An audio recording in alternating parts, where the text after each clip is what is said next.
Buenas noches y bienvenidos a su lección número 11 de Derechos Humanos. El día de hoy vamos a continuar con el Sistema Interamericano de Protección de Derechos Humanos. Específicamente vamos a continuar hablando de la Comisión. Ya la semana anterior iniciamos, digamos, a conocer sus actividades, su organización, de qué forma se organiza para cumplir con sus objetivos. Hablamos un poco del tema de las relatorías, pero también empezamos a hablar del procedimiento y ver el tema de la legitimación de quienes acuden al procedimiento de peticiones individuales, y también conversamos sobre una herramienta sumamente importante que son las medidas cautelares. Ya en este punto conversamos de cuáles eran los presupuestos o los requisitos que se debían reunir para presentar una solicitud de medidas cautelares, y también dejamos claro que las medidas cautelares, valga la redundancia, no tenían que ser presentadas necesariamente dentro de un proceso ya contencioso o un caso de peticiones, sino que podía hacerse antes o después o referente, digamos, a una situación aislada donde hubiera una situación de extrema urgencia y la posibilidad de un daño irreparable o un efecto irreparable, ¿sí? Ya al día de hoy vamos a continuar viendo más en detalle cómo avanza, cuáles son los pasos que tenemos que seguir en este procedimiento de peticiones individuales propiamente, para la próxima semana entrar a ver el tema de la corte. Ya creo que sería en la cuarta y última lección sobre el sistema interamericano, si no me equivoco. ¿Ok? Entonces, bueno, vamos viendo el procedimiento. En primer lugar, ¿cómo empezamos? Bueno, el momento en que nosotros sometemos a conocimiento de la Comisión Interamericana una de las peticiones, el primer paso va a ser una revisión inicial, una revisión de los requisitos de forma prácticamente que nos impone el artículo 28 del reglamento de la Comisión. Estos requisitos están diseñados para verificar primero que todo que la petición que estamos interponiendo ante el sistema tenga razón de ser, tenga una lógica, digamos, tenga pies y cabeza, por decirlo así. Y vamos a ver que de hecho se parecen mucho a los requisitos que habíamos analizado con la Comisión Africana. En primer lugar, nos piden que nos identifiquemos como peticionarios o como denunciantes. Si estamos en el caso de una ONG, también tenemos que indicar quién es su representante legal y bajo qué estado se encuentra reconocido, ¿no? De conformidad con lo que hablamos la semana anterior.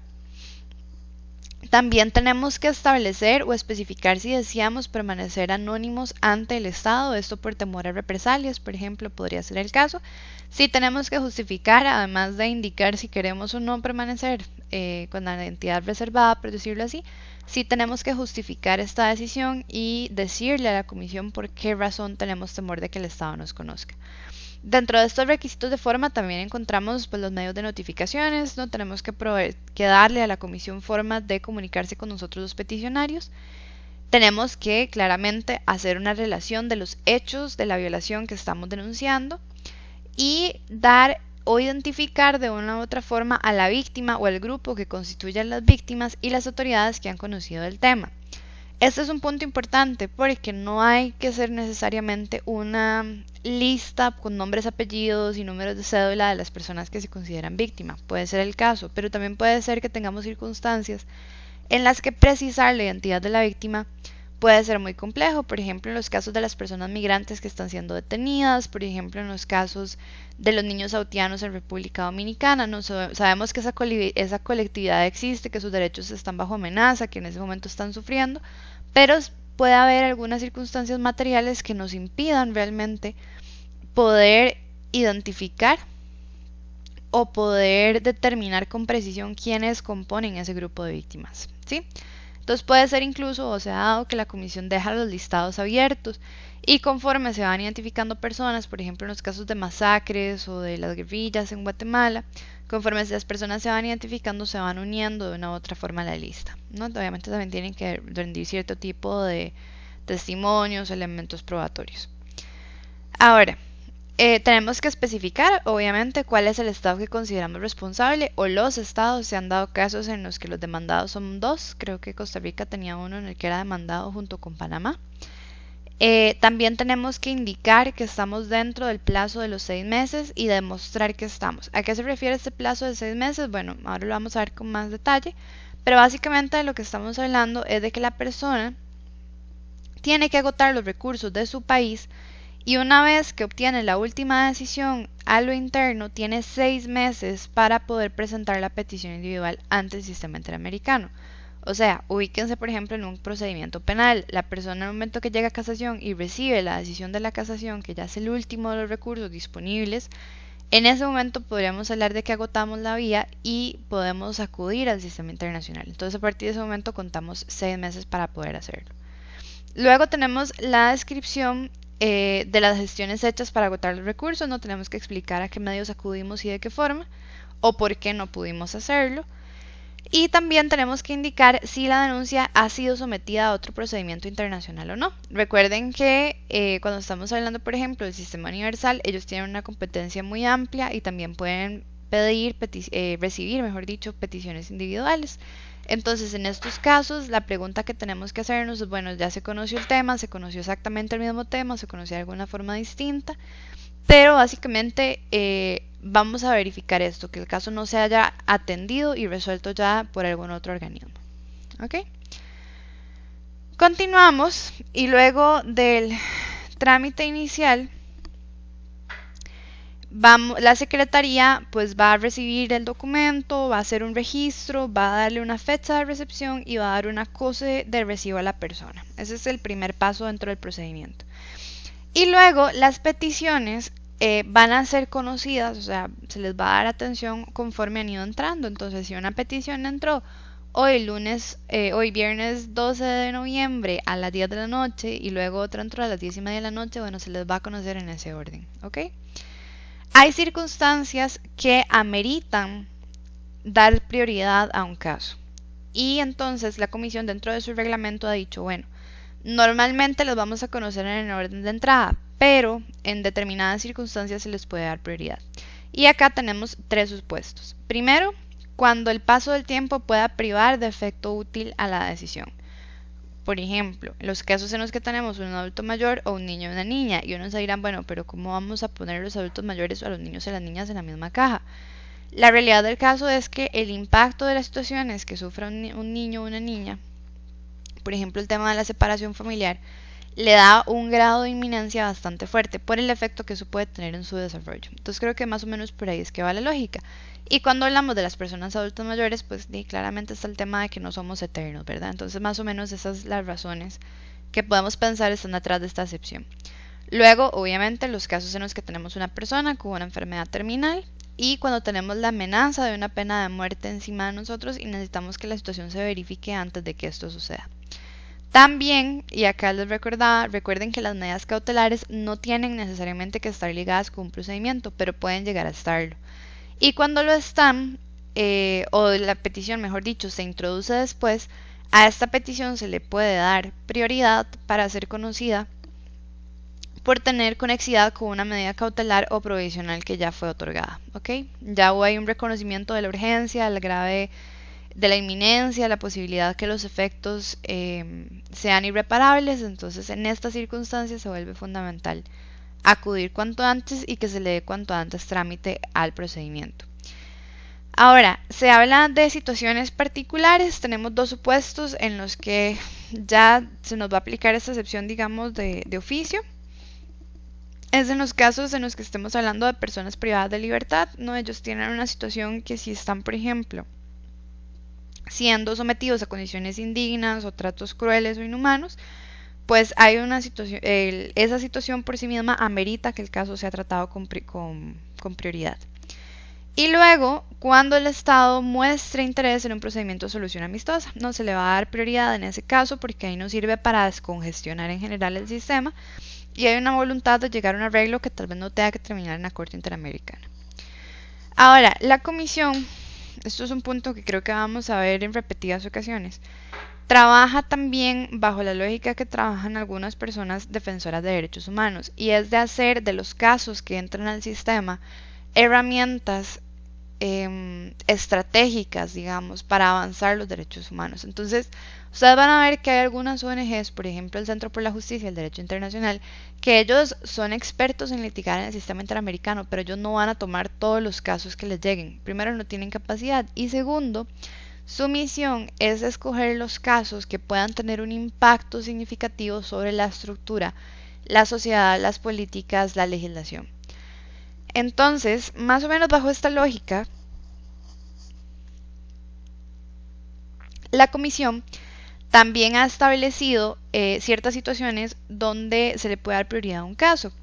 Y es, por ejemplo, cuando tengamos situaciones estructurales, mejor dicho, graves, que nos están impactando no solo a una persona, digamos, sino que se convierten o se transforman en violaciones sistemáticas de derechos humanos, no son cosas de todos los días. Entonces tenemos una opción de conocer uno de los casos y tal vez remediar o dar alguna solución a esta situación que se está enfrentando. En ese caso de interés para la comisión, es estratégico para la comisión atender esa situación. Y lo mismo, o sea, es como la otra cara de la moneda, cuando yo crea que con un caso es tan emblemático, es tan particular, pero me está tal vez poniendo a la mano una situación que se deriva de una política o que se deriva de una ley o que puede llegar a evitar peticiones, múltiples peticiones, bueno, en estas circunstancias también le voy a dar prioridad, ¿no? Es como una punta de lanza hacia resolver una situación que de otra forma podría o inundarme con casos y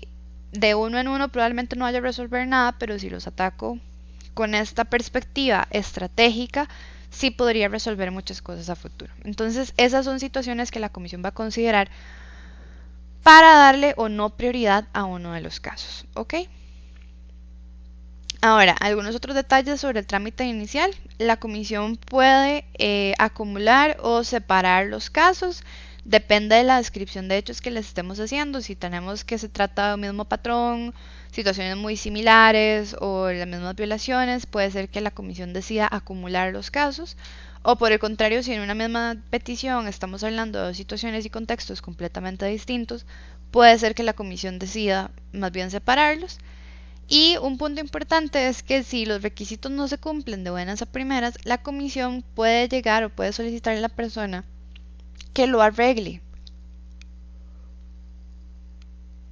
que complemente esa petición inicial para poder darle trámite. Entonces no es un no, por decirlo así, de buenas a primeras.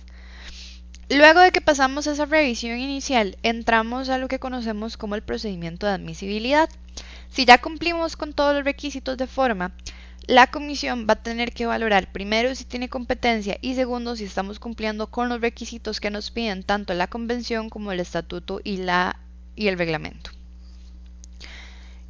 Cuando empezamos a hablar del procedimiento de admisibilidad, bueno, lo primero que vamos a hacer es que el expediente se va a pasar a la secretaría responsable del país. O sea, recuerden que la secretaría es todo el órgano administrativo ejecutivo que les ayuda a los comisionados. Bueno, ellos se dividen en diferentes países, hay equipos de trabajo y ellos son los que se van a encargar de darle el trámite a estas peticiones. Lo primero que va a pasar es que se les va a trasladar a ellos. Luego, para el procedimiento exclusivamente de admisibilidad, vamos a darle 3 meses al Estado para que señale sus observaciones, porque considera, por ejemplo, que la parte o el peticionario no agotó los recursos internos o porque considera que no está dentro del plazo de los 6 meses, por ejemplo, pueden ser algunos de los argumentos. Y un punto acá es que antes de decidir sobre la admisibilidad, la comisión va a poder invitar a las partes a dar algunos comentarios adicionales o presentarse a una audiencia. Y eso sí, igual que creo que te lo hemos mencionado la semana anterior, en ciertos casos, o incluso creo que lo hemos visto con el sistema europeo, sí. La comisión puede unificar los procedimientos de admisibilidad y el fondo con el fin de hacer la tramitación del caso más célere en casos de gravedad y urgencia. ¿Ok? Entonces, ¿qué vamos a ver en esta primera fase, en esta etapa número 1 del procedimiento de admisibilidad? Tenemos dos temas a grandes rasgos. Uno va a ser la competencia y el otro punto, digamos, van a ser los requisitos de admisibilidad propiamente. ¿Ok? Entonces, cuando hablamos de competencia, ¿qué vamos a analizar acá o qué va a ver la Comisión Interamericana, mejor dicho? Lo primero que va a analizar es que tengan competencia sobre las personas que están tanto denunciando como siendo denunciadas. Estamos hablando de ratione personae, también podemos confundirlo con el nombre de legitimación. Luego vamos a verificar que la comisión tenga competencia sobre la materia, o sea, que el tema que le estamos llevando a la comisión para que conozca y se pronuncie sea efectivamente un tema al que la comisión tenga permiso, por decirlo así, de conocer, dado por las partes. Vamos a ver también el tema de la rationality, la competencia en relación del lugar donde se dieron los hechos y finalmente la competencia en relación del tiempo en el que ocurrieron los hechos. ¿Ok? Entonces, ¿qué nos interesa sobre la ratione personae o la materia, la competencia en razón de la persona? Primero tenemos que verificar quién es el denunciado. Y si estamos hablando de la Comisión Interamericana, van a recordar ustedes que habíamos hablado del sistema 3 en 1. Bueno, tenemos que verificar con qué estado estamos hablando y a qué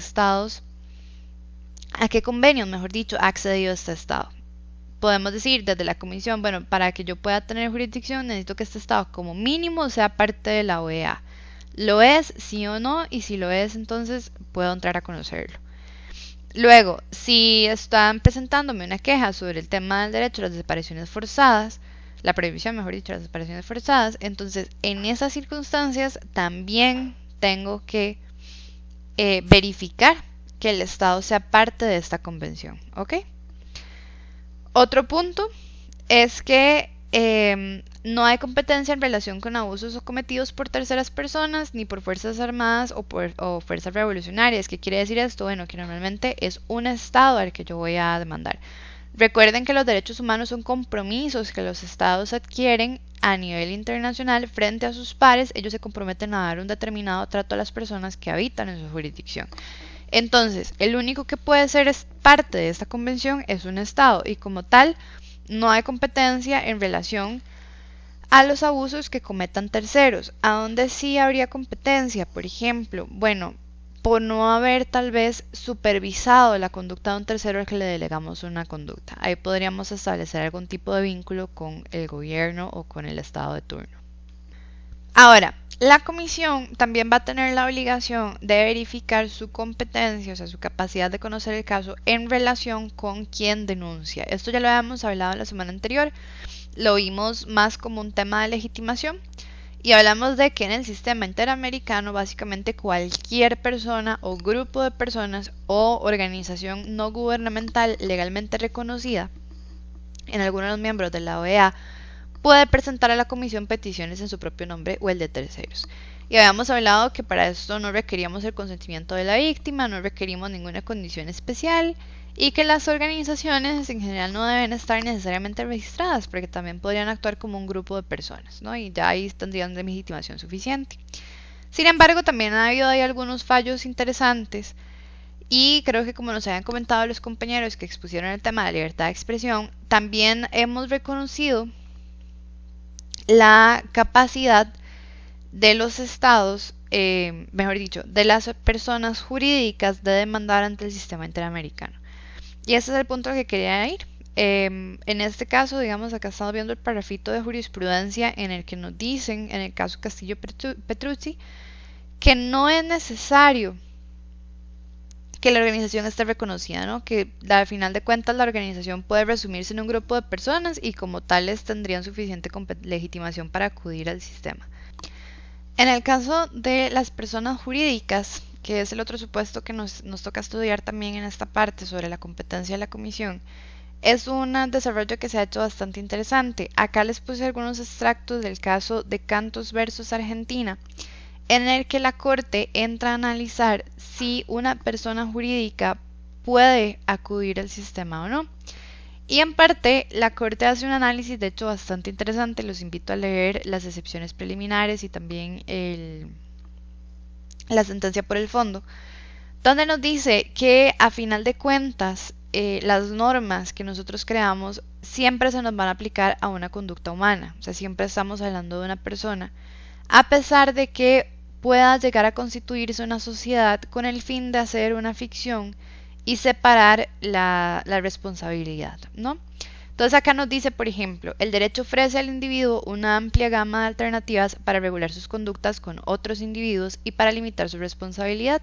Así existen sociedades colectivas, anónimas, de responsabilidad limitada, en comandita, etc. En todo caso, esta unión organizada permite coordinar las fuerzas individuales para conseguir un fin común superior. En razón de lo anterior, se constituye una persona jurídica diferente de sus componentes, creando a su vez un fondo patrimonial. En este mismo sentido, bueno, el cual este fondo patrimonial, mejor dicho, constituye una persona jurídica diferente de sus componentes, creándose a su vez un fondo patrimonial el cual supone un desplazamiento de cosas o derechos del patrimonio de los socios al de la sociedad, introduciendo limitaciones a la responsabilidad de dichos socios frente a terceros. La Corte Internacional de Justicia, en su caso Barcelona Traction, también ha diferenciado los derechos de los accionistas de una empresa de los de la empresa misma, señalando que las leyes internas otorgan a los accionistas determinados derechos directos, como los de recibir los dividendos, asistir y votar, y recibir parte de los activos de la compañía. Continúa la Corte en este mismo caso y nos dice, en este caso, Argentina alega que las personas jurídicas no están incluidas en la convención y por tanto a estas personas no se les aplica sus disposiciones, pues carecen de derechos humanos. Pero la Corte nos dice que los derechos y las obligaciones que se le atribuyen a las personas morales o personas jurídicas, al final de cuentas, son derechos y obligaciones propios de las personas físicas que las constituyen o que actúan a su nombre o representación. Y además se podría recordar que la Convención de Viena sobre el derecho de los tratados, tal como esta Corte lo ha hecho varias veces, y afirmar que la interpretación pretendida por el Estado conduce a resultados irrazonables, pues implica quitar la protección de la Convención a un conjunto importante de derechos humanos. Ahí entonces la Corte continúa y nos dice, esta Corte considera que si bien la figura de personas jurídicas no ha sido reconocida expresamente por la Convención Americana, como si lo hace el Protocolo número 1 a la Convención Europea de Derechos Humanos, esto no restringe la posibilidad que bajo determinados supuestos el individuo pueda acudir al sistema para hacer valer sus derechos fundamentales, aun cuando los mismos estén cubiertos por una figura o ficción jurídica creada en el mismo sistema del derecho. No obstante, vale hacer una distinción para efectos de admitir cuáles situaciones podrían ser analizadas por este tribunal bajo el marco de la Convención, y la Corte ya ha analizado la posible violación de derechos de sujeto en su calidad de accionistas. Ok, entonces, en resumen, ¿qué nos está diciendo la Corte? Está, por decirlo así, llevando el tema al extremo de la materialidad y diciendo, bueno, sí, a pesar de que nos organizamos y creamos estas ficciones, al final de cuentas, los que estamos por debajo somos seres humanos que tenemos derechos y podemos utilizar esta figura para hacerlos valer. Ok, entonces no es tal vez el derecho de la persona moral, pero sí es la persona moral un instrumento para hacer valer los derechos de las personas que la conforman. Básicamente este es el razonamiento de la Comisión y de la Corte en este caso de Cantos versus Argentina. Ok, y caemos también ahora en el tema de la razón de la competencia. Ya es explicado, digamos, en qué casos podemos tener competencia respecto de los estados o en qué casos podemos tener competencia respecto de quien introduce la petición. También es prudente o es importante hablar de, bueno, en razón de la materia. ¿Y a qué nos referimos acá? Bueno, aquí recordarán un poco la conversación que tuvimos o la aclaración que tuvimos sobre el tema del sistema 3 en 1. ¿Cuál es la materia que le interesa a la Comisión? ¿Cuál es la materia que le interesa a la Corte? Va a ser los derechos regulados o protegidos por la Convención Americana o por la Carta de la OEA, en este caso la Declaración de Derechos y Deberes del Hombre. Y la competencia de la Comisión, en este caso, en razón de la materia, se va a definir un poco por en cuál situación estemos. Si somos parte de los estados de la OEA, pues entonces las violaciones que se pueden presentar ante la Comisión van a ser en relación a los derechos que están en la Declaración de los Derechos y Deberes del Hombre. Pero si estamos hablando de una persona que es miembro que es parte de la Convención Americana de Derechos Humanos, entonces en ese caso se nos va a reconocer a nosotros, o en el momento en que planteamos una petición, la Comisión va a ser capaz de conocer sobre las violaciones a la Convención, no más ni menos. Y vamos a ver que algunos instrumentos adicionales también dicen, bueno, la Comisión podrá conocer peticiones individuales sobre esta materia o sobre esta otra. Entonces, en razón de la materia es algo que vamos a tener que precisar, básicamente decir, bueno, este instrumento es aplicable sí o no, porque sí, porque no. ¿Ok? Entonces va a depender mucho de esto que les pongo acá, de cuáles instrumentos va a haber ratificado el Estado. ¿Qué pasa con los otros instrumentos que han ratificado los estados y que tal vez no son propios del sistema interamericano? Bueno, eso es una discusión importante pero por lo general la Comisión no va a tener competencia en relación a estos instrumentos, digamos el Convenio Universal de Prohibición de la Tortura, o el Pacto Internacional de Derechos Civiles y Políticos, o el Pacto Internacional de Derechos Económicos, Sociales y Culturales. Normalmente no vamos a tener competencia para conocerlos. Sin embargo, se ha tratado a nivel internacional pues, de tener algún tipo de homogeneidad entre la jurisprudencia en temas de derechos humanos. Y ustedes recordarán el tema del diálogo. Bueno, también los estados pueden utilizar los tratados como fuentes de interpretación o de mejor comprensión, ¿sí? Entonces, más o menos ese va a ser el rol que van a tener. Pero cuando estamos hablando de la Comisión o la Corte, nos vamos a enfocar en los intraamericanos exclusivamente. Ahora, Ratione y Lotti. ¿De qué estamos hablando? Bueno, la razón o la competencia que va a tener la Comisión y la Corte para conocer un caso en relación con el lugar donde se dieron los hechos. Y básicamente para tener competencia en este sentido, lo que necesitamos es que se hayan cometido dentro de la jurisdicción de uno de los estados que, pues, ya sea en el caso de la OEA o sea en el caso de que sea parte de la Convención Interamericana, tenemos que verificar que la violación efectivamente se haya dado en ese territorio o en esa jurisdicción de los estados parte. ¿Okay? No podemos alegar una violación normalmente en un país que no es ni siquiera parte de la convención. O no podemos achacarle, por ejemplo, a México una violación que se dio en Myanmar. O sea, tendríamos que analizar las circunstancias. ¿Ok? Acá entonces les recuerdo el tema de la jurisdicción extraterritorial. Recordemos aquí brevemente que es posible, sobre todo en temas de derechos humanos, es posible que la jurisdicción y el territorio coincidan normalmente, ¿no? Esa va a ser más bien la regla. La jurisdicción y el territorio van a coincidir. Pero también puede darse la circunstancia en que esto no suceda, en el que tengamos jurisdicción pero no tengamos territorio. ¿De qué supuestos estamos hablando? Bueno, cuando tenemos una nave con la bandera de nuestro país, un avión con la bandera de nuestro país, o cuando, por ejemplo, estamos a cargo de controlar una base militar en otro país. ¿Ok? Esas podrían ser también las circunstancias que se pueden dar. Entonces acá les dejo un extracto también de la opinión consultiva de la Comisión Interamericana en materia de ambiente, donde ella hace un desarrollo un poco más en detalle sobre el tema de la extraterritorialidad. Entonces los invito a leerla. También nos habla, bueno, cuáles son esos supuestos de extraterritorialidad. Creo que ya los que han estado conmigo en derechos humanos, en derecho administrativo los habíamos visto un poco, pero normalmente estamos hablando de circunstancias en las que yo tenga, sea un poder efectivo sobre el territorio donde se está dando la violación como Estado, o un poder efectivo sobre la persona. ¿Ok? Ese es uno de los primeros puntos.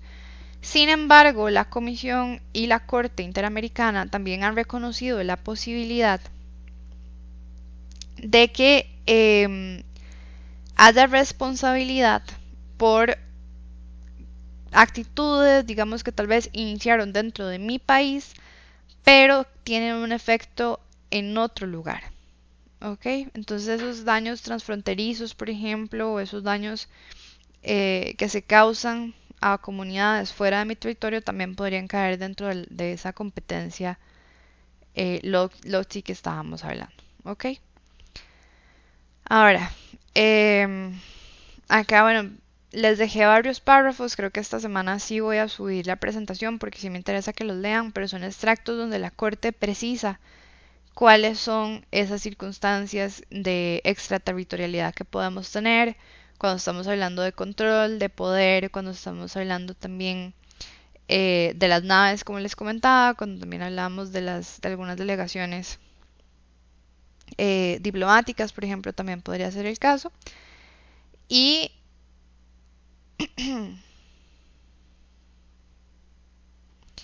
y también tenemos el tema del daño transfronterizo que les estaba conversando. Entonces, por favor, van a leerse estos párrafos con mucha atención.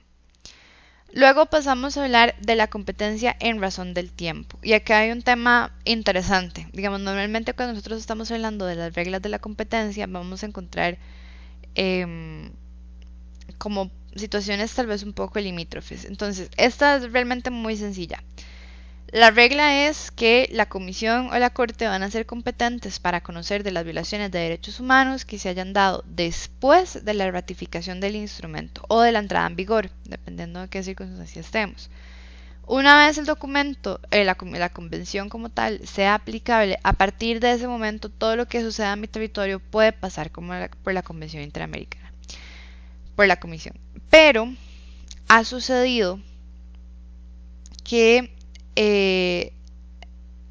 tenemos situaciones de efectos continuados. Por ejemplo, el caso más claro que tengo es la situación de Guatemala.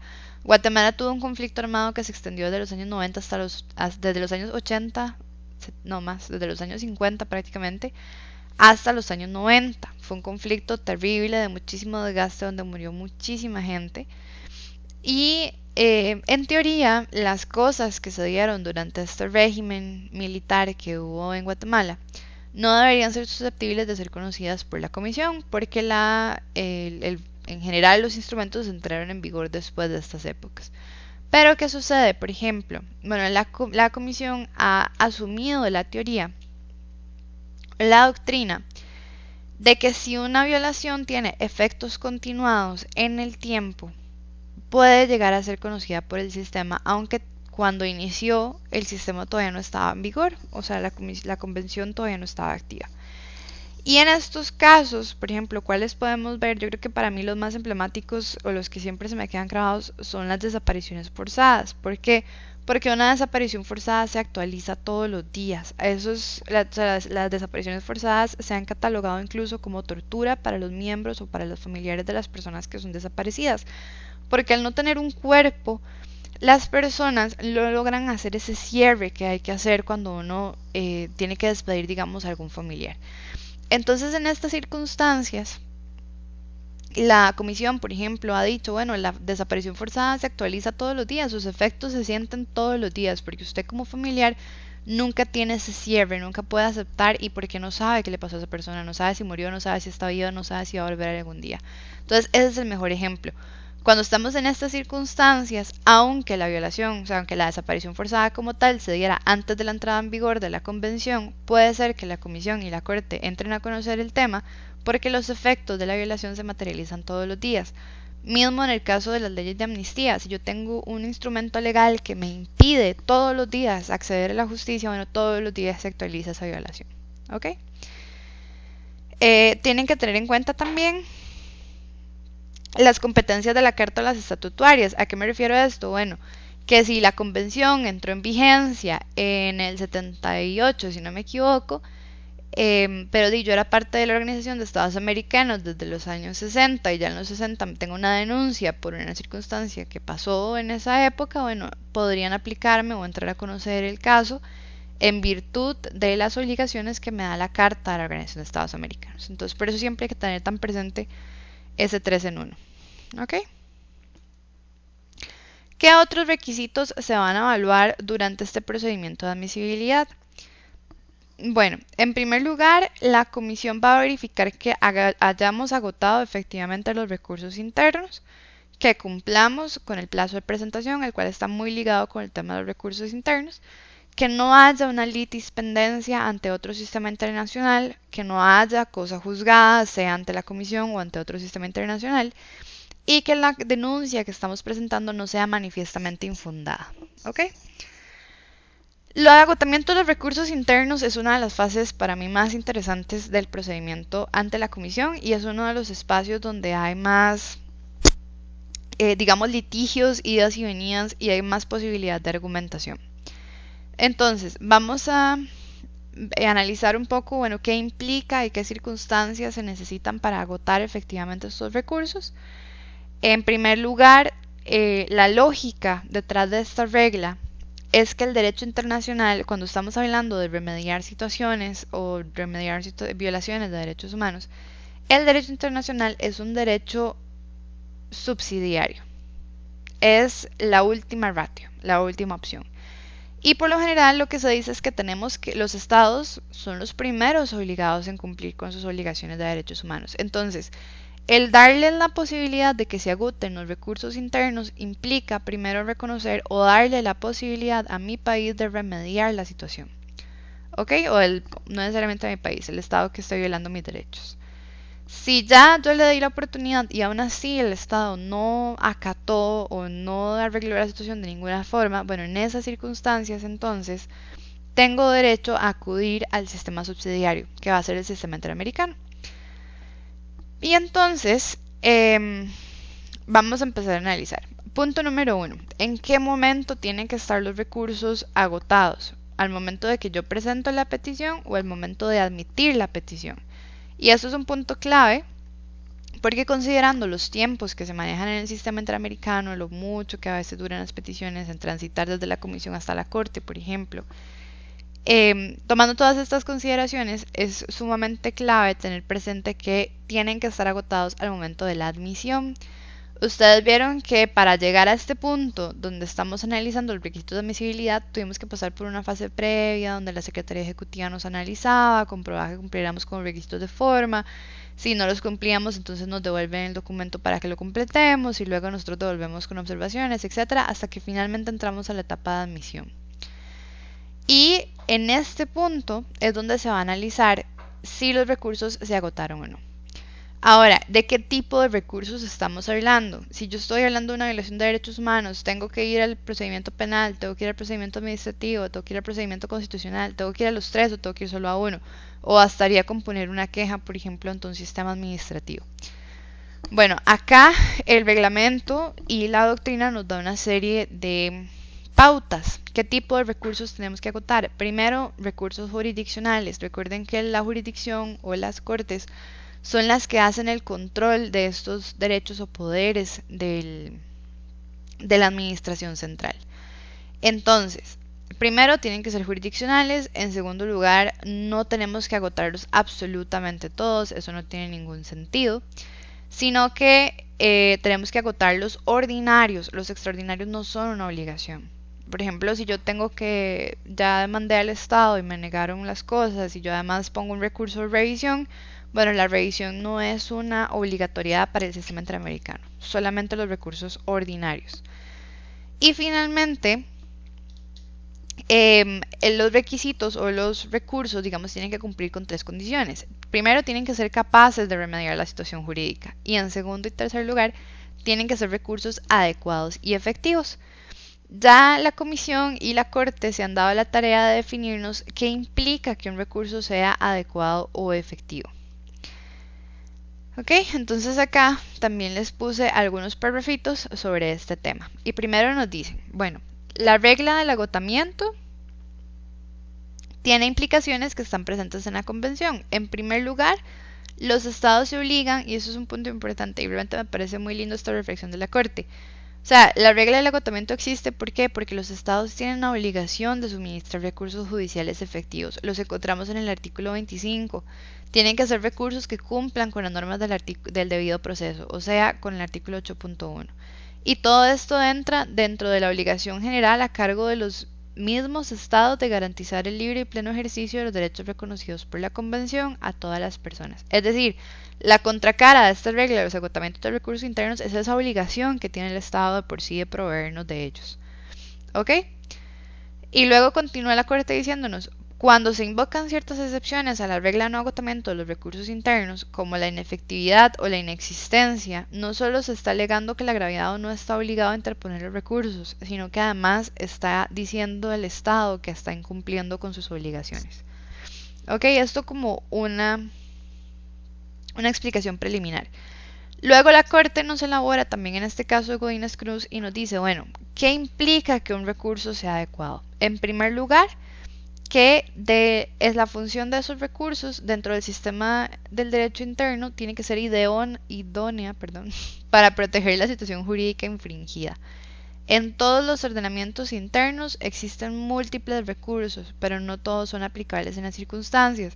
Si yo estoy hablando de un caso donde hay una separación del vínculo familiar, un recurso adecuado efectivamente no va a ser el procedimiento administrativo.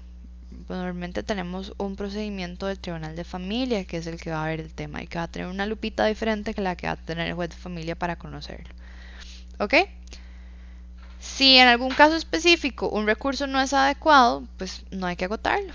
y así lo indica el principio de la norma, que está encaminada a producir un efecto y no puede interpretarse en el sentido de que no produzca ninguno o su resultado sea manifiestamente absurdo o irrazonable. Por ejemplo, un procedimiento de orden civil expresamente mencionado por el gobierno como la presunción de muerte por desaparecimiento, cuya función es el de que los herederos puedan disponer de los bienes del presunto muerto o su cónyuge para volver a casarse, no es adecuado para hallar a la persona ni lograr la liberación si está detenida. ¿No? Es un poco lo que yo les hablaba. No vamos a ir al administrativo a ver un tema que es de familia, no vamos a ir a civil a ver un tema que es penal. Entonces, no son todos, es el adecuado, es el que puede resolverme la situación, es el que me puede dar una respuesta. ¿Qué implica que el recurso sea eficaz? Es que tiene que ser capaz de producir un resultado para aquel que ha sido concebido. ¿Sí? Por ejemplo, el recurso de exhibición personal puede ser ineficaz si hay algunas exigencias procesales que lo hacen inaplicable. Al contrario, el mero hecho de que un recurso no produzca un resultado favorable al reclamante no implica tampoco que sea ineficaz. ¿Ok? Lo que tenemos que tener es un recurso. El recurso que cumpla con los resultados. Si ya la persona no hace un buen uso de él o hace un uso abusivo, eso no implica que el recurso por sí mismo sea ineficaz. ¿Ok? Otro punto también es que podemos tener el recurso ahí disponible, pero por ejemplo se nos rechaza con violaciones al debido proceso, por temas tontos o futiles, o que simplemente no vienen al caso. Bueno, ahí estamos hablando o estamos en presencia de una situación de un recurso ineficaz, y todo esto pues se lo vamos a tener que señalar a la corte en algún momento. ¿Por qué? Porque esta regla tiene excepciones, y es que recuerden que el sistema interamericano está hecho para proteger. Esa es nuestra lógica de funcionamiento en todo momento, y nosotros no vamos a permitir que una regla como el agotamiento de los recursos internos se vuelva un obstáculo para acceder a la justicia. Entonces vamos a tener ciertas excepciones a esta regla que obviamente son bastante compatibles con las realidades en las que vivimos. ¿Ok? ¿Cuáles son esas excepciones? Bueno, en primer lugar, estamos hablando de aquellos casos en los que no hay un recurso, simplemente no se ha establecido mediante la ley, o el recurso que tenemos, todo esto cabe en el inciso A. Este recurso tal vez existe, pero no respeta de ninguna forma las pautas o los principios del debido proceso. Entonces ahí podemos decir que hay una excepción al agotamiento. Luego también, cuando hayan impedimentos físicos o de otra manera para acceder a la justicia. Y finalmente, cuando haya un retardo injustificado en la decisión de los recursos. ¿Ok? Vamos a ver un poquito más en detalle este tema.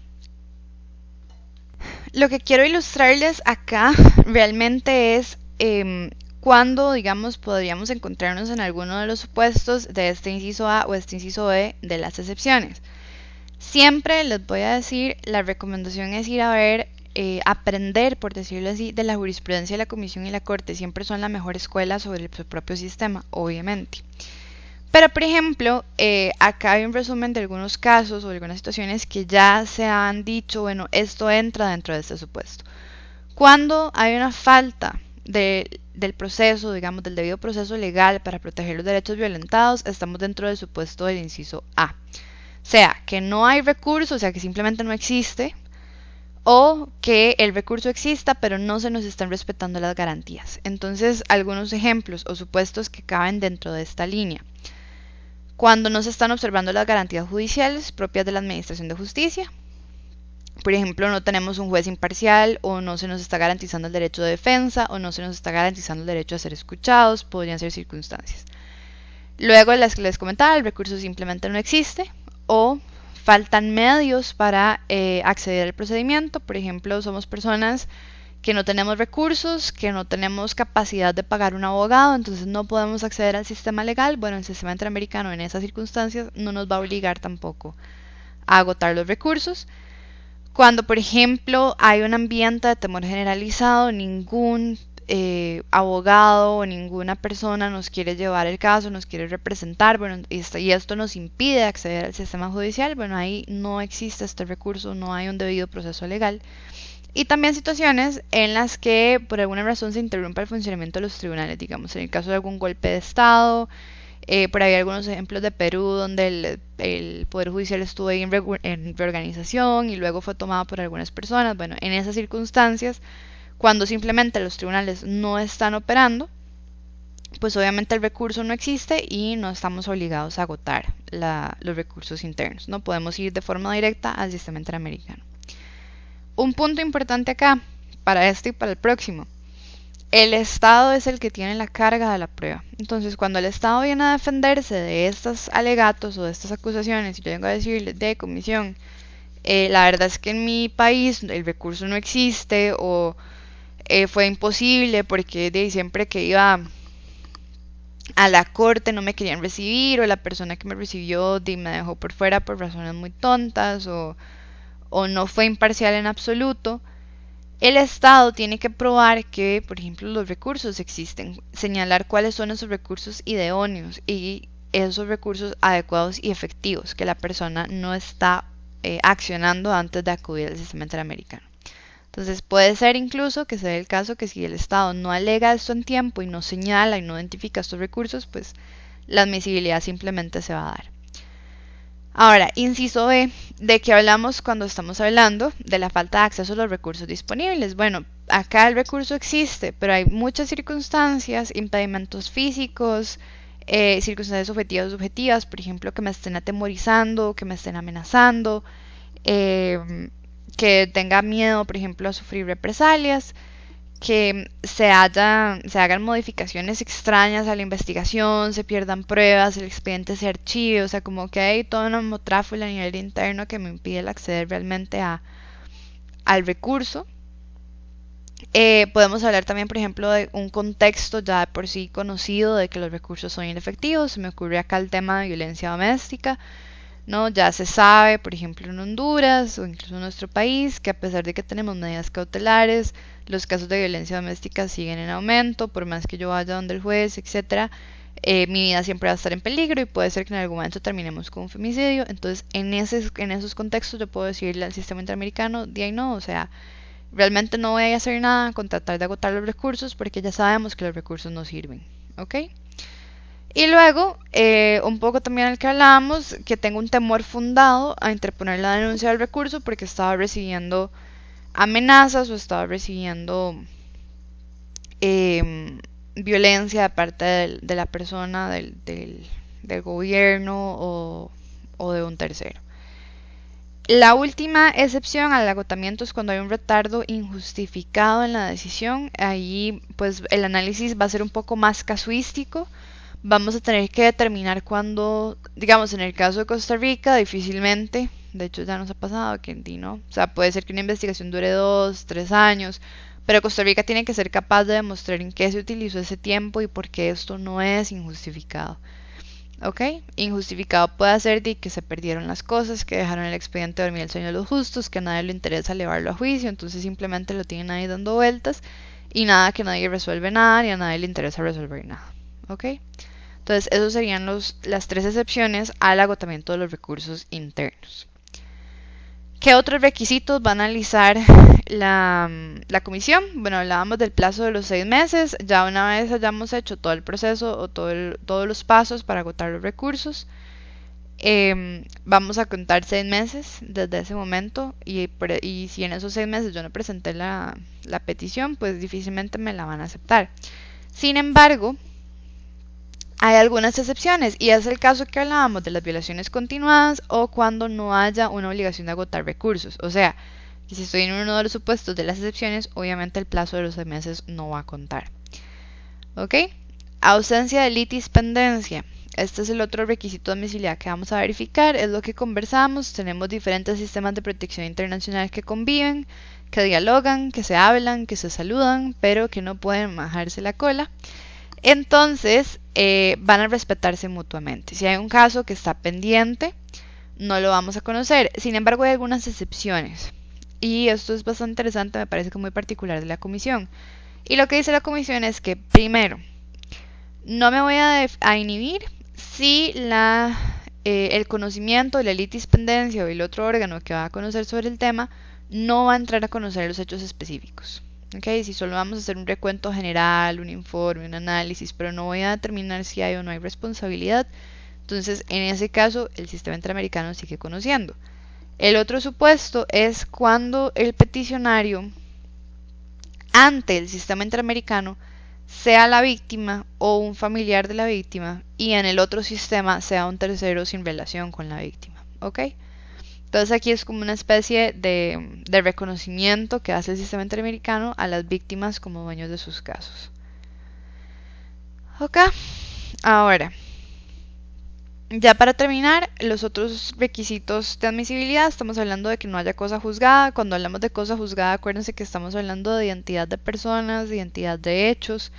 O sea, tiene que ser exactamente el mismo caso, mismos hechos, misma situación, mismas personas involucradas. Si ya fue analizada por la comisión u otra entidad,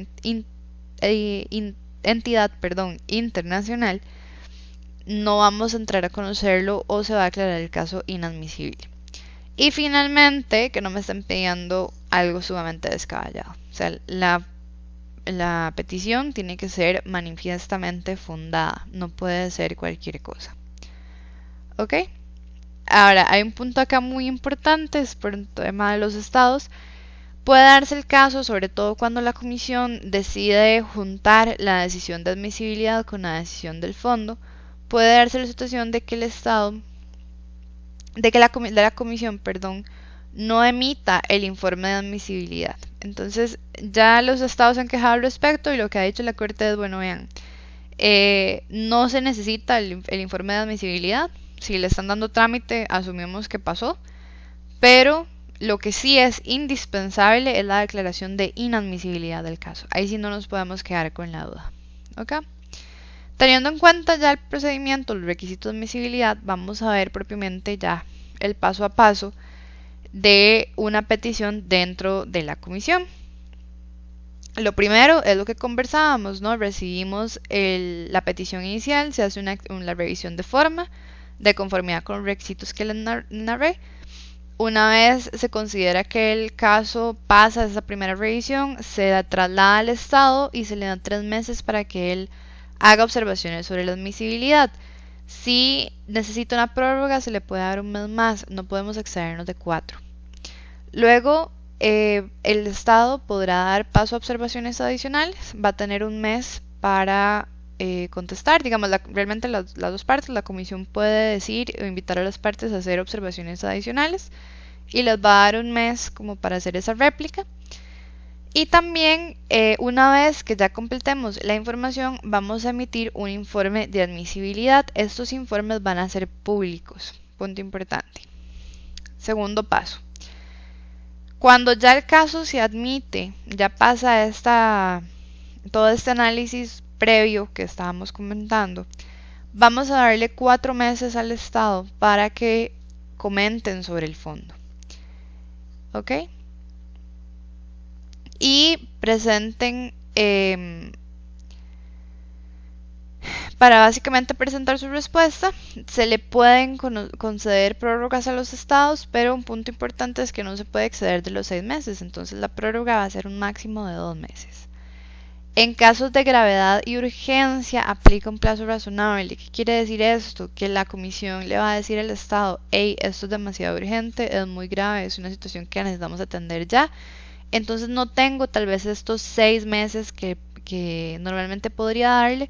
Por favor, contésteme en cuanto sea posible. Un plazo razonable para que los daños no sean irreparables, por ejemplo.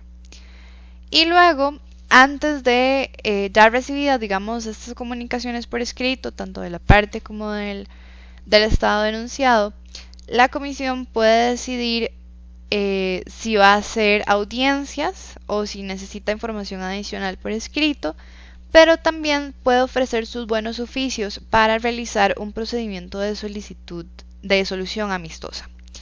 Y acá esto es una herramienta súper útil del sistema interamericano porque ayuda mucho a descongestionar y hacer pues soluciones más rápidas, ¿no? Obviamente está basada un poco en los principios de la conciliación. Este procedimiento está regulado en el artículo 40 del reglamento. es un punto importante porque es enteramente voluntario, nadie va a obligar ni va a presionar ni a un peticionario ni a un estado para entrar en este procedimiento. Sin embargo, muchos tienen la política de solicitar estas soluciones amistosas porque obviamente les ahorra el desprestigio y también les ahorra bastante trabajo, tanto a la comisión como a los estados. Y, por ejemplo, si ustedes recuerdan el caso de la norma técnica en el caso de Costa Rica, puede tener resultados bastante positivos. Acá el artículo 40 del reglamento nos da como unas normas muy generales sobre cómo funciona este procedimiento, pero básicamente es un acuerdo donde se analiza la situación, se analiza cuáles son las violaciones alegadas y se proponen soluciones para tratar de arreglar la situación.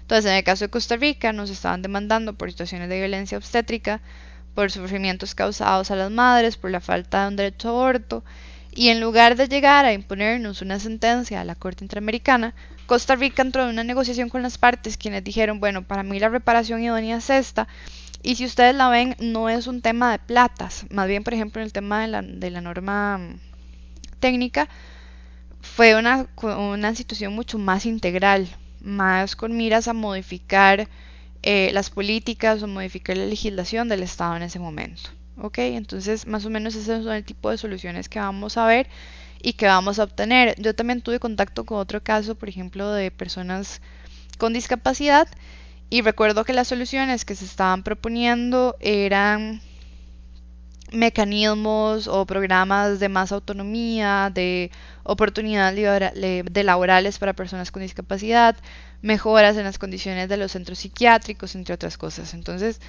vemos que realmente las soluciones que pueden surgir de este procedimiento pueden incluso llegar a tener el mismo efecto que podrían llegar a tener las reparaciones que dicta la Corte en un procedimiento muchísimo más corto. ¿Ok? Después, digamos, de que las partes entran en diálogo, la comisión, si detecta que no hay interés, puede simplemente dar por concluida esta etapa. Sin embargo, si las cosas suceden y se encuentra una solución que satisfaga a las partes, la comisión tiene que aprobar un informe y publicarlo y transmitirlo a las partes. ¿Ok? Punto importante o regla importante, la solución tiene que estar basada en el respeto a los derechos humanos. ¿Qué quiere decir esto? Que cualquier solución que se proponga va a tener que estar enmarcada en eso. ¿Ok? Si estamos hablando de personas indígenas, vamos a tener que respetar sus derechos o circunstancias particulares. Si estamos hablando de derechos de personas migrantes, igual. Y la solución que propongamos va a tener que responder a eso. ¿Sí? Agotada esta etapa, digamos que la solución amistosa no tuvo buenos resultados. Recordemos que le habíamos pasado el caso al Estado para que respondiera en unos 4 meses. Si el Estado no contesta dentro del plazo que le dimos, bueno, entonces los hechos se asumen verdaderos y luego la comisión va a hacer un análisis de si hubo o no hubo violación. La comisión también, para sustanciar sus informes o sus decisiones, puede realizar visitas in loco, puede ir al Estado, donde deberá contar con el apoyo y el visto bueno del Estado que le recibe, donde también la comisión podrá generar, digamos, reunir testimonios, tomar prueba, evacuar, ver documentos, hacer visitas a lugares importantes. O sea, realmente es una forma de sustanciar sus actuaciones. Luego tenemos la ventaja de que el peticionario realmente puede desistir en cualquier momento. Y el punto interesante de que si la comisión considera pertinente continuar con el caso, lo puede hacer. Entonces, ahí vemos que el peticionario entra como a un rol un poco más secundario, ¿ok? Pero también la comisión podría decidir simplemente, bueno, hasta acá llegó el caso o está bien, aceptamos el desistimiento y lo cerramos. Supongo que va a depender mucho del tipo de caso entre el que estemos. Ya agotada la parte de reunir pruebas, de hacer visitas, de las audiencias, etcétera, reunida toda la información que necesitemos para el análisis del caso, la comisión va a entrar a deliberar sobre el fondo y va a tener que preparar un informe con la prueba y la información. Sí, puntos importantes es que esta deliberación es privada y confidencial. Luego de que la Corte delibera y vota sobre los diferentes temas, vamos a tener 3 posibles resultados. Primero, que no haya violación, en cuyo caso simplemente se va a hacer un informe sobre el fondo que se incluye en el reporte anual y se va a transmitir a las partes. Por otra parte, si la comisión considera que sí hay violaciones, entonces se va a preparar un informe preliminar con las recomendaciones que tiene que hacer la comisión al Estado y se le va a enviar al Estado este tema.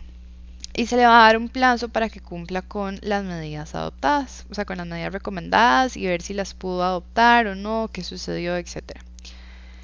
Si además de que hay una violación, el Estado es parte de la convención, los resultados se le van a notificar a la parte y se le va a pedir que se manifieste en el plazo de un mes sobre si el caso debería o no ir a la corte.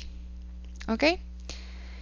Y acá entramos a otro punto importante, porque vamos a hablar de dos informes. Vamos a hablar del informe preliminar, que es este que les mencionaba, y vamos a hablar del informe final. Y vamos a tener en cuenta que tenemos estados que no son parte de la convención y estados que sí son parte de la convención. Entonces, vamos en orden. Siempre todos los procedimientos, seamos o no seamos parte de la convención, van a llegar a este informe preliminar. Y a partir de aquí es donde encontramos la diferencia. Porque si nosotros no somos parte de la convención y no hemos reconocido la jurisdicción de la Corte Interamericana, pues entonces simplemente nuestro procedimiento se va a agotar en la comisión, ¿ok? No se agota con este informe preliminar, se va a agotar con un informe final.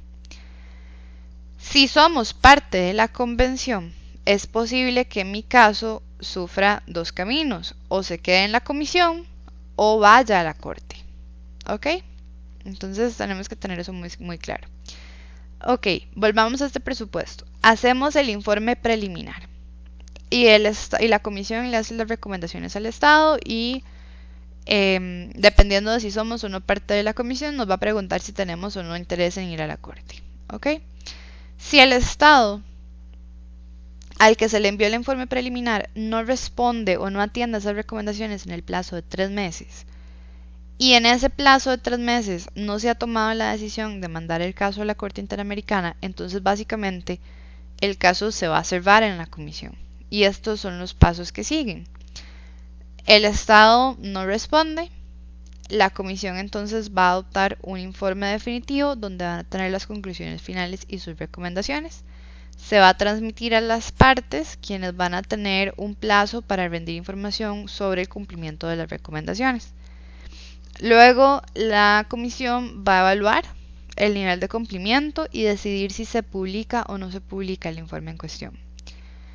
Después de esto puede decidir si lo incluye o no en el informe anual o si considera que es importante tal vez visibilizarlo más o hacerlo más vistoso políticamente hablando, entonces puede ser que se publique de otra forma. Y la comisión también podrá tomar las medidas que considere oportunas para el seguimiento. ¿Ok? Entonces básicamente si nosotros no decidimos si nos dejamos pasar 3 meses después del preliminar y no pasó nada, vamos con el informe final. La comisión normalmente va a decidir si el Estado incumple, que lo publica, pero también podría decidir que no lo publica. Si nosotros por el contrario somos parte de la Convención Americana, en este plazo de 3 meses tenemos que pronunciarnos sobre si el caso va o no va para la Corte. Y tenemos 3 meses exactos para decidirlos, ¿ok? ¿Cómo hacemos esta remisión? Bueno, si la persona desea que el caso vaya para la corte, en ese plazo de un mes que le da la comisión para pronunciar sobre el tema, va a tener que presentar cuál es la posición de la víctima o sus familiares en el caso de que no coincidan, o tal vez sea su posición personal también, los fundamentos por los que considera que el caso debería ser conocido por la corte, y las pretensiones en reparación y costas. Ahora, si el Estado es parte y la comisión considera que las recomendaciones no se han cumplido, básicamente tiene que mandarlo a la corte. O sea, aquí el tema del incumplimiento es lo que nos abriría, por decirlo así, ese paso a la Corte Interamericana. Pero tampoco es así como tan automática esa decisión, sino que la Corte va a tener que decidir también cuál es la posición del peticionario respecto a mandar el caso a la Corte, la naturaleza y gravedad de la violación que se está alegando, la necesidad, y acá esto volvemos al punto este que les mencionaba de que el sistema interamericano tiene una lógica más hacia lo estratégico. Bueno, acá ya lo estamos viendo, aquí le están diciendo a la comisión, hey comisión, piénselo bien, este caso que usted va a mandar a la corte, ¿va a servir de algo va a servir para expandir horizontes, va a servir para expandir esa burbuja de protección. ¿Se acuerdan que yo les comentaba cuando hablamos del desarrollo de los derechos? Tenemos algún punto en la jurisprudencia a la que este caso pueda contribuir para que se aclare o para que se desarrolle. Y eventualmente, ¿cuál va a ser el efecto de este caso en los estados? ¿Va a ser un caso que va a abrir brecha? ¿Va a ser un caso que va a abrir camino? ¿Que le va a dar más orientación a los estados sobre cómo actuar en determinadas circunstancias? Todo eso lo vamos a tener que tomar en consideración. Ahora, recordarán que tenemos un plazo de solo 3 meses para tomar esta decisión y la persona en general tiene un mes para decidir si quiere o no quiere y presentar los documentos que necesita presentar. Sin embargo, el reglamento de la comisión nos reconoce la posibilidad de suspender el plazo. Y esto se puede dar en dos supuestos. Primero, cuando un estado haya demostrado buena voluntad y capacidad para implementar las recomendaciones, pero por alguna razón del tiempo, de las circunstancias, de los recursos, tal vez no ha podido hacer ese esfuerzo en el tiempo, entonces la comisión, en reconocimiento a esta buena actitud, por decirlo así, suspende el plazo y básicamente le dice, bueno, le va a dar chance para que cumpla sin tener que mandar el caso a la corte. Pero recuerden que estamos hablando de una suspensión del plazo, o sea, deja de contar. En el momento en que la comisión dice, bueno, yo suspendo el plazo ya no corre, no es que nos estamos cerrando la opción de ir a la corte. Y la otra opción es cuando el Estado por sí mismo haya renunciado por explícitamente a la aplicación de ese plazo. Entonces, en estos casos, la comisión puede decir, bueno, se suspende y me reservo el tema de cuándo y para cuándo va a llegar este caso a la Corte Interamericana. Y bueno, chicos, la clase de hoy quedó bastante larguita, pero no quiero sinceramente omitir ningún detalle. Yo pensaba llevar el tema en 3 clases, ya vamos para 4, pero la verdad estoy muy contenta de la forma en la que se está distribuyendo porque me interesa que estos temas queden muy muy claros y que el procedimiento les quede muy muy claro también. Entonces, por hoy lo dejamos acá. La próxima semana ya retomamos de aquí, de la remisión de los casos a la Corte, y nos vamos a centrar en el procedimiento ante la Corte Interamericana para terminar con el tema del control de convencionalidad, que si no nos da tiempo la próxima semana lo estaremos viendo como parte de la última clase. Así que muchísimas gracias y buenas noches.